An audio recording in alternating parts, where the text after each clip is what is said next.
Welcome back, folks. We got a little package in the mail today, and it was from PCBWay. And we got our boards for our little RC filter experiment. And this time I used a black solder mask and a white silk screen. Quite striking. I've used that before. I like a little bit of variety. Anyway, this is a very simple circuit, so I'm not going to take you through the soldering process. I'm not going to do that montage this time because it's just really so few components. But let me go gather the components that we need, and we'll come right back. Okay, folks, it's all built up, and just going to get this all hooked up to an oscilloscope, and we'll get the oscilloscope up on the screen here, and we'll have a look at it while it's running the first baud plot. The first one we'll do is on the low pass filter there, and then we'll just go down to the high pass filter, the band pass filter, and then the band attenuate filter. All right, let me set up for that. Okay, we're all set up here. We've got it on the low pass filter. We've got the oscilloscope coming off the output, and we've got the signal generator going in the input, and the oscilloscope is all ready to go here. Okay, so what we're going to do here, we're going to run from 10 hertz all the way up to 100 kilohertz. We're going to go take 10 points per decade at an amplitude of 2 volts peak to peak. And we've got the impedance set to high Z. And all we have to do now is start it off. It takes a little while, so we're just going to speed through this. And I'll quickly go through each one. I'm going to save the results, and then we'll analyze them upstairs in the office.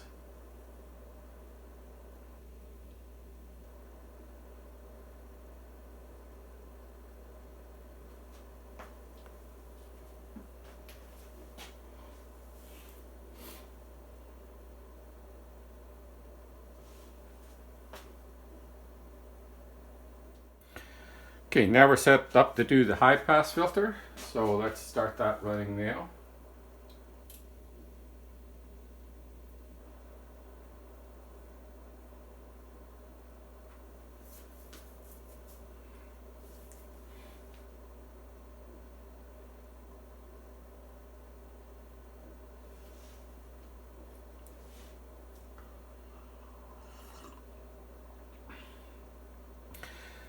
Okay, now we're going to put the jumper on here and run the plot for the bandpass filter.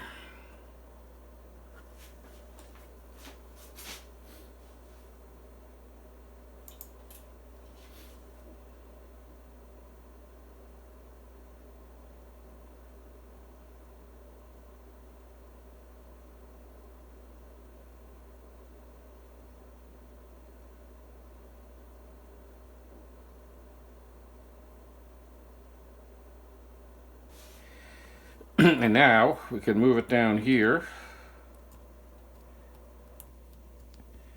and do the band attenuate filter.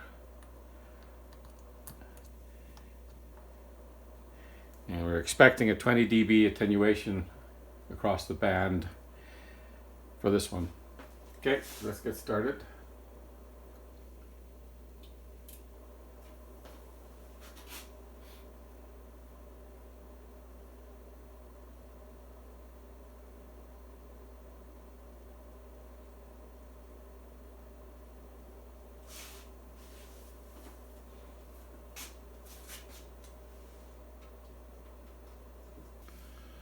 Okay, so now we're going to set up, and I'm going to do the low pass filter with the Z-Wave scope and our little arrangement here with this power supply that we built up in a previous video, this little oscillator, and the spreadsheet. So what I'm going to do is I'll set up for that. We'll pop right back. Okay, we're all set up here. We have our power supply plugged in to our oscillator. Our oscillator is oscillating at 10 hertz with an output of 1 volt peak to peak. And we're going to go up from there. Now, if you look at the spreadsheet that's up there, what we're going to do is we measure, let's increase the size of this here. So I'll measure the input and output voltage for each of these frequencies: 10 Hertz, 15.8, 25.1, 39.8, 63 point, all the way up to, looks like we're going to go up to a 39.8 kilohertz. And that's all we have to do is we have to enter the V in and the V out for each of those frequencies all the way up, and then we just let the spreadsheet do the rest of the work. So I'm going to increase the size of this while I enter in the data here. And then I can just use the keyboard to tab across to the specific input that I want to put in, and then put that information in as I measure it. Like I said, I'm going to leave this spreadsheet in the a link to it in the description below, so anybody who wants to try it out can certainly try it out. So okay, so our first measurement now at 10 Hertz is we have 1 volt peak to peak going in, and coming out we have 1 volt peak to peak. So that's all we have to do is one here, and then we'll go over to 15.8 Hertz. So we'll increase the frequency to, oh, I'm adjusting the voltage. So adjust the frequency up to 15.8 or thereabouts. It doesn't have to be right on. If you got 16 or 15.6, that'll just be fine. Here we go, 15.7, and our V in is 1.02, and our V out is 1.02. So 1.02, 1.02, and it just continues on that way. So I'm just going to go through all of these, and I'll meet you back at the end when I'm all done, and we'll have a look at both what this spreadsheet has done and what the oscilloscope did in automatic mode, and we'll compare the two frequency responses. Okay, let me get that done and we'll come back when it's done. Okay folks, let's have a look at what we got here. So here is our plot of the low pass filter, and we can see here that the scope is telling us that we have an E frequency of approximately 2.1 kilohertz. And what did we predict? Let's go back and have a look.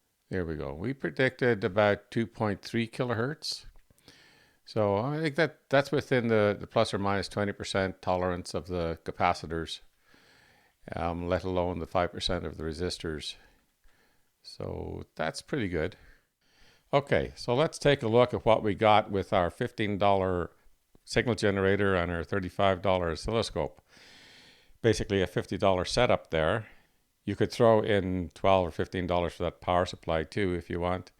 You're still well under $70 for a set of equipment in which we got, it looks like, exactly the same results as we did with the very expensive Siglent scope and signal generator. Very expensive by comparison. So if you look here, we calculated 2.3 kilohertz, and using the automated plotting on the Siglent, we got 2.1, and that's well within the tolerance of the capacitors and the resistors. So happy with that. And what did we get here? If we look right down around about here, which that this would be 2.5 dB here, and this would be 3 dB here. And if you look at that, it's just almost exactly at where we'd expect 2.1 kilohertz to be. You needn't go out and spend $5,000 on equipment to get a bode plot and look at the frequency response of a circuit. All you need is access to a spreadsheet, a $35 oscilloscope, and a $15 signal generator, and you're away to the races, and you get exactly the same results. Yeah, it certainly irks me sometimes when I go onto places like EV Blog and some of the test equipment elitists Consider anything less than a $20,000 Roden Schwartz or Tektronix or Keysight instrument to be just a piece of garbage. They're completely wrong for many reasons. One is accessibility. Not everybody can afford that kind of equipment. And the other one is you can get perfectly good results, as we've shown here, with $70 worth of equipment or less than $70 worth of equipment. And we got exactly the same results that we got from a setup that included at least $4,000 worth of signaling equipment. Don't let anybody ever tell you that you can't do electronics with inexpensive equipment. You certainly can. What do we got next here? So here we have the high pass filter, and that's got a 3 dB frequency of 578 hertz. And what did we predict for that one? We predicted 482 hertz. So again, 20% of that would be about 100 hertz. So yeah, we're still in the 20% region. And over here we have the band pass filter, and we have a low of 376 and a high of 3.19. Now we did predict basically we just added the frequencies together of the low pass and the high pass filters. But as I discussed with you at that time, when you combine filters together like this, they do affect each other. So that's what we're seeing here, is that the one filter is loading the other filter down, and that tends to spread out the frequencies a little bit. So that's why we're getting a lower frequency on this end and a higher frequency on that end. Oh, that's basically what I would expect. Now, one of the ones where I did make a bit of a boo-boo is this one. Now, I did expect the 20 dB drop, which is what we got. It was configured to do that. But the frequencies we got here are 52 hertz and 24 kilohertz. And I predicted 2.344 but that's just because I carried over those frequencies. I didn't do the calculations properly. I should have done that. I'm sorry. So let's have a look at what the calculation should have looked like. So what they should have been is the 10 kilo ohms with the 330 nanofarads would give us let's call it 48.2 hertz. And if we go up to the other one, it's 1 k ohm and 6.8 nanofarads, and give us a frequency of 23,400. Now, if we look now at our actuals, we're a lot closer. So my bad on that one. But okay, so now we're looking at what we're getting, and we're getting what we should be getting. So these are the basic filters, and they're important to know. And the most important one to know is this one. I'll tell you why. Almost every circuit you're going to come across, whether it's digital or analog or radio frequency circuit of some kind, you're going to have to deal with the resistance in the lines, inductances, and capacitances. And every circuit has these things. Generally run into as a problem is that you'll get roll off. So the upper frequency will roll off, and that's because there is complex impedance in there, and there is capacitance in there, and that capacitance will take away your bandwidth on you if it's allowed out of control. So, I mean, it's something you have to understand. You have to be able to look at a particular circuit and say, understand, why am I getting this?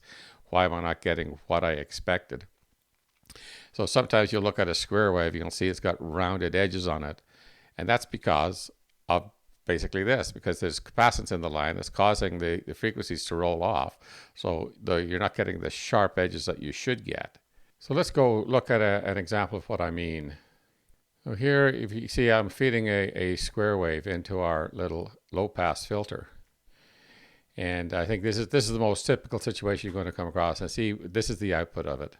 Unless you know what's causing problems like this, unless you understand how filters work and have studied a little bit of the theory behind them, you're not going to be able to explain this. You'll look at something like that and you'll wonder why you're not getting this, when this is what you're expecting and this is what you're getting. And you will see things like this on data buses of computers, in trying to build a radio, in anything where you're going to run into stray capacitances, inductances, and resistance in the lines. So yeah, that's why I'm saying that if you want to know a little bit more about electronics, you need to get kind of into the theory of things and go through it right from the beginning. So it's very important to understand this stuff, to have that basic theory so you can understand how systems are going to respond and why they're responding in certain ways. So anyway, I think that's all I have for you today with this project. I'd like to thank PCBWay again for helping me out with this. It's great that they provide me with boards for free and allow me to bring you these little experiments that we do. And well, thanks for joining me, and we'll see you in the next video. Bye-bye for now.